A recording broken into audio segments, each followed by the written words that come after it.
All right, Mindset Monday 2018 5.4. The last couple mindsets we've talked about the process. Today we're going to talk about the outcome.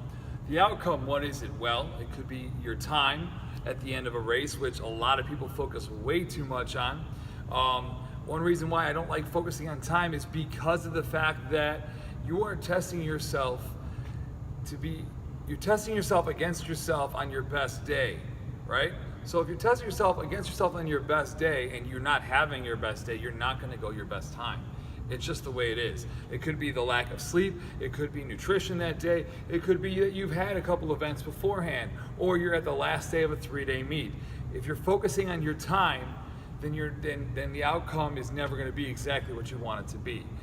The other thing is feel. I just didn't feel good in that race, or I didn't feel good going into that race, or that word feel, it's almost a toxic word that you have to watch how you say it, because if you're telling me I'm not feeling good, then you're going to give somebody else permission to not feel good, and then that's just going to kind of echo through the rest of the team.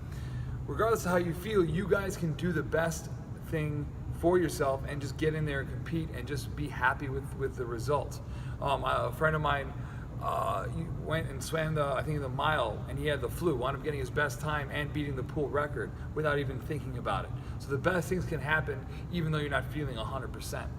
And the other thing is place. A lot of people focus on place. Oh, I got beat, or this person beat me, or whatever it is. Well, I mean, don't focus on place. That person could be at a better time and a better place on that day.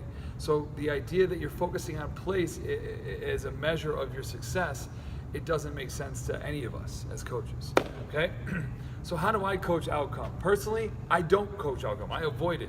If somebody goes, well, what should my time be, or what place did I get? I usually don't care about places. A few times I'll throw an idea out there, well, hey, I don't want you to lose any of these races today. And it's a possibility, and if you lose, we're gonna have to deal with that. And that's also a good thing to lose. I don't coach time standards. I don't tell my swimmers time standards. I don't think that's important to them. I think what the important thing is to work on the things we worked on in practice, and we come back and we fine-tune things in the pool. Okay? Well, how do you use outcome? Well, you can use your outcome, your goals, your goals to help you dictate your training, to help you dictate your paces in practice. If you have a goal that's an outcome goal, that's great. Then you need to use it to make yourself better and make your practices more efficient. You can use it to use your stroke counts, okay? Listen, I felt like I was spinning my wheels the last 15 meters. I need to dial in my stroke count for the last 15 meters of my races and know that it's at 15 meters, I have 7 strokes of fly left. If you have 7 strokes, that might be a little much, but you know that you're gonna touch on that 7th stroke. Use your goals to help you in dry land.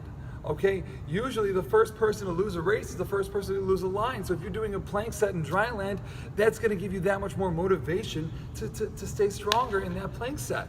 All right? The biggest thing I want you guys to understand is outcome is never final. It's never finite. You're never going to be where you are. There's always going to be something you can get better at. No matter if it's a best time or it's a worst time, you can always get better. What I want you to do is use your outcome as something to learn from. Okay, no matter if you did well or if you didn't do well, you can learn from both races. Failure is more times than not the best teacher than anything else that we can offer you guys. All right, so I'm going to leave you with this. It's summertime. As the weather gets warmer, the excuses become more frequent. For some reason, we start to see a dip in practices when a nice day is out there, or maybe it's a bad day outside. You still want to go out and do anything. Get off your butt and go to practice. All right, I don't want to hear that you have a job or whatever it is. Make this a priority. You have the rest of your life to work. You have the rest of your life to do something, unless you have to work. If you have to help out the family, you better help out your family. But if you don't have to work, this is a unique opportunity you have to get in the water and get some training in. Yes, I want you to enjoy your summer. That is very important to me. I want you to become kids. I don't want you to think that I want you guys to be trapped in a pool all day. That's not how I want it to be. But don't think that becoming great will just happen for you, right? This isn't Thanos where you can actually have a snap of a finger. Today I was watching Batman versus Superman, and it was kind of funny because Batman hates Superman because all Batman did was show up and he was great. All he needed was a little sunlight, and he was great. Batman had to sit down and learn how to do everything, and then as part of the dynamic why why Batman had a problem with Superman, right? Is that he just came to this earth and he could flatten it like that, where Batman had to actually work and actually become who he is through a long, drawn-out process. So, yes, enjoy your summer, but don't forget that you have goals, you have aspirations. Part of having goals and aspirations is that sacrifice, is that commitment that we've always talked about. So don't forget about us in the pool, all right? That's all I got for this week on Mindset Monday. I'll see you guys on the pool deck.